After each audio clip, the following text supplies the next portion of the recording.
नमस्कार दोस्तों, स्वागत है आपको अपने YouTube चैनल ISPCS सॉल्यूशन पर।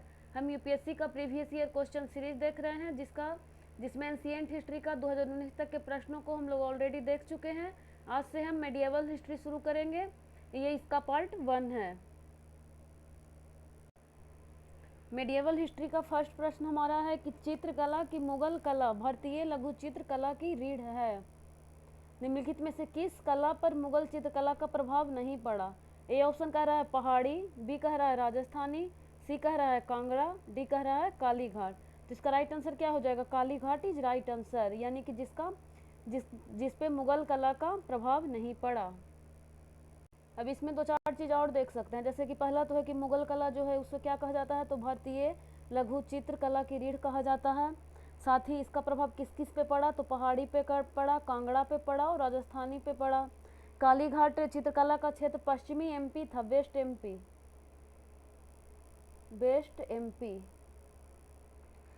ये थोड़ा सा नियंत्रण से दूर रहा था मुगल काल से, इसलिए इसका प्रभाव इस चित्रकला पर, मुगल चित्रकला का प्रभाव काली घाट पे बहुत कम पड़ा, इसलिए इसका राइट आंसर हो जाएगा काली घाट। नेक्स्ट प्रश्न कह रहा है कि निम्नलिखित में से कौन से मध्यकालीन भारत के प्रसिद्ध विधिवेता थे? एक में विज्ञानेश्वर, दो कह रहा है हिमाद्री, तीन में है राजशेखर, डी में है जिमूत वाहन। पूछ रहा है कि निम्नलिखित में से सही उत्तर का चयन करें। ए में है 1, 2 और 3, बी में 2, 3 और 4, सी में कह रहा है 1, 2 और 4, डी में कह रहा है 1 और 4। तो इसका राइट आंसर क्या हो जाएगा? भारत के प्रसिद्ध विधिवेता, तो इसका क्या हो जाएगा? विज्ञानेश्वर भी थे, हिमाद्री थे और जिमूत वाहन थे। यानी कौन नहीं थे? तो 3 नहीं थे, तो 1, 2 और 4 ही हमारा राइट आंसर हो जाएगा, यानी सी आंसर। इसमें थोड़ा सा देख लीजिए, जैसे विज्ञानेश्वर, हिमाद्री, जिमूत वाहन, तो विज्ञानेश्वर ने याज्ञवल्क्य स्मृति पर टीका लिखा है। उसी तरह हिमाद्री इधर आ जाएगा, आपका मिताक्षरा हो जाएगा, विज्ञानेश्वर, हिमाद्री, जिमूत वाहन। जबकि राजशेखर जो एक नाटककार थे, जो कि इनके महेंद्रपाल प्रथम प्रतिहार शासक थे, जिन्होंने कर्पूर मंजरी नामक एक नाटक की रचना की थी। तो ये गलत हो जाएगा, बाकी 1, 2 और 4 राइट आंसर है। नेक्स्ट कह रहा है कि निम्नलिखित में से किस स्मारक में वह गुंबज है जो संसार के विशालतम गुंबजों में से एक है? ए में कह रहा है कि शेरशाह का मकबरा सासाराम, बी कह रहा है जामा मस्जिद दिल्ली, सी कह रहा है गयासुद्दीन तुगलक का मकबरा दिल्ली, डी कह रहा है गोल गुंबज बीजापुर। तो वह कौन सा गुंबज हो जाएगा जो संसार के विशालतम गुंबजों में से एक है? तो इसका राइट आंसर क्या हो जाएगा? इसका राइट आंसर हो जाएगा गोल गुंबज बीजापुर वाला जो था, डी नंबर, यानी कि इसका राइट आंसर हो जाएगा गोल गुंबज बीजापुर। अब है कि इसमें थोड़ा सा देख लीजिए कि ये था, ये गुंबद जो था आदिल शाह का मकबरा था, आदिल शाह का मकबरा था। बीजापुर के सुल्तान जो थे आदिल शाह, उन्हीं का ये मकबरा था, गोल गुंबज बीजापुर। निम्न अगला कह रहा है कि अष्टप्रधान नाम की मंत्री परिषद थी। ए ऑप्शन है गुप्त प्रशासन में, बी कह रहा है चोल प्रशासन में, सी कह रहा है विजयनगर प्रशासन में, डी कह रहा है मराठा प्रशासन में। तो अष्टप्रधान किसकी विशेषता थी? तो इसका राइट आंसर क्या हो जाएगा? मराठा प्रशासन। एक अष्टप्रधान है और एक अष्ट दिग्गज है, तो अष्टप्रधान तो मराठा का हो गया और अष्ट दिग्गज किसका हो जाएगा? अष्ट दिग्गज कृष्णदेव राय।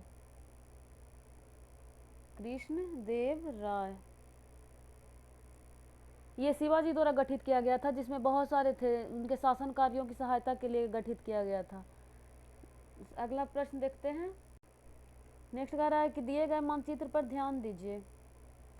ये जो मानचित्र दिया गया है, निर्दिष्ट मार्ग का अनुसरण अपने सैन्य अभियानों में किसने किया था? ए है चंद्रगुप्त द्वितीय, बी कह रहा है हर्षवर्धन, सी कह रहा है राजेंद्र चोल, डी कह रहा है मलिक काफूर। तो इसका राइट आंसर क्या हो जाएगा? इसका आंसर है मलिक काफूर। इसने इस मार्ग का अनुसरण अपने सैन्य अभियानों में किया था। इसमें देख सकते हैं कि जैसे विजय के क्रम में अलाउद्दीन खिलजी का ये सेनापति था मलिक काफूर, तो इन्होंने देवगिरी यहाँ से यहाँ तक आया, फिर बारंगल से आपका होयसल, देवगिरी, बारंगल, होयसल, मालाबार व मदुरै होते हुए यहाँ तक आया था ये मलिक काफूर, यही इसी का ये मार्ग था। नेक्स्ट प्रश्न पे चलते हैं। नेक्स्ट कह रहा है कि अपभ्रंश शब्द का प्रयोग मध्यकालीन संस्कृति ग्रंथों में होता था।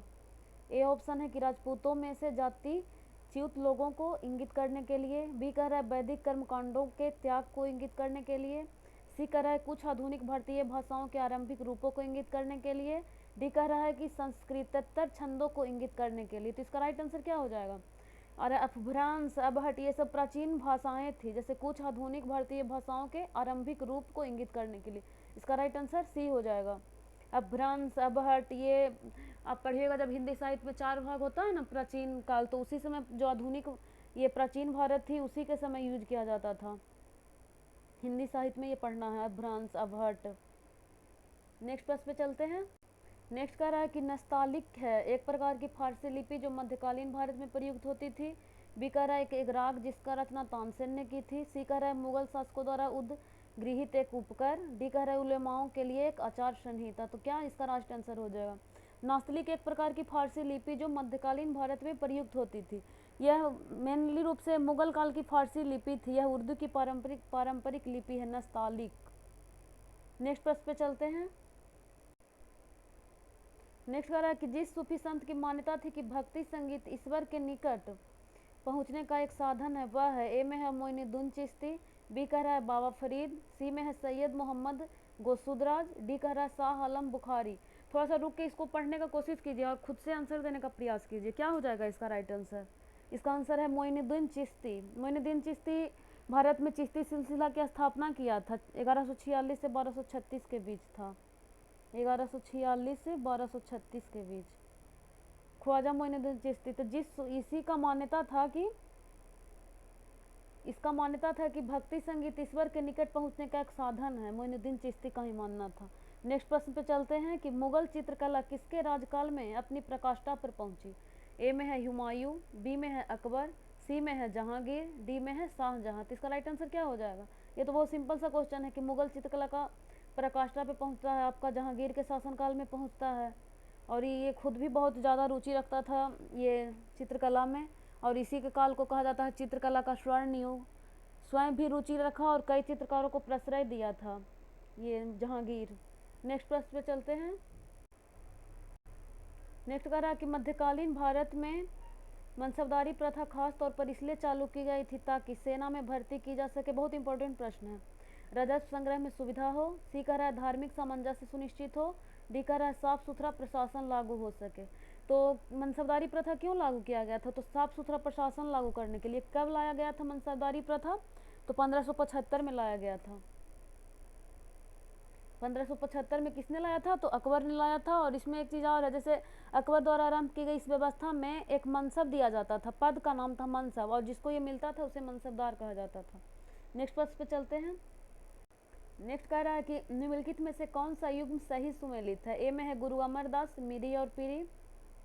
बी कह रहा है गुरु अर्जुन देव आदि ग्रंथ। सी कह रहा है गुरु रामदास दल खालसा। डी कह रहा है गुरु गोविंद सिंह मंजी। तो इसका राइट आंसर क्या हो जाएगा? बी हो जाएगा राइट आंसर, गुरु अर्जुन देव आदि ग्रंथ।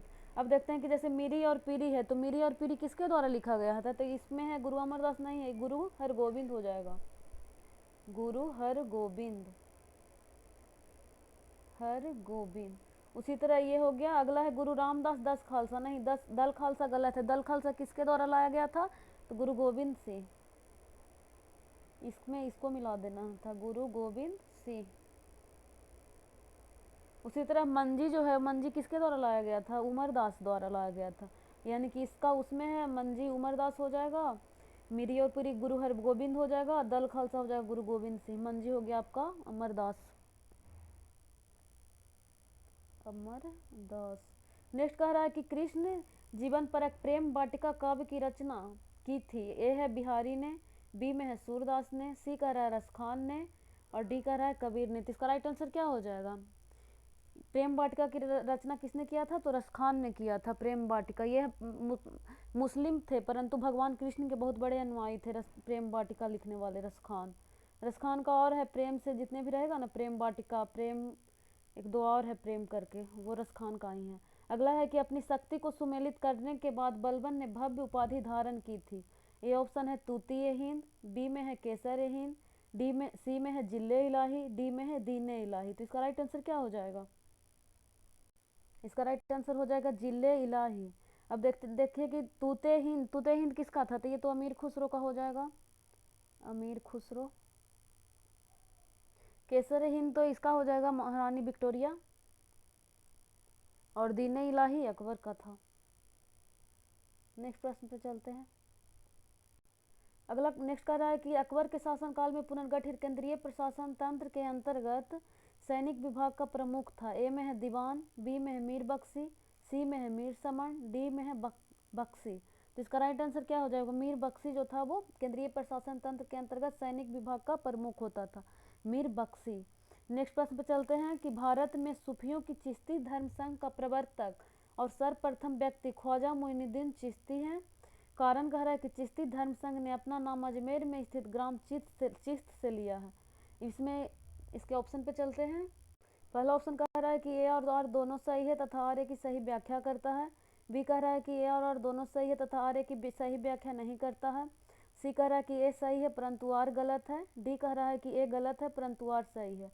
प्रश्न क्या था एक बार फिर से देखते हैं कि भारत में सूफियों के चिश्ती धर्म संघ का प्रवर्तक और सर्वप्रथम व्यक्ति ख्वाजा मोइनुद्दीन चिश्ती हैं, तो ये तो सही है।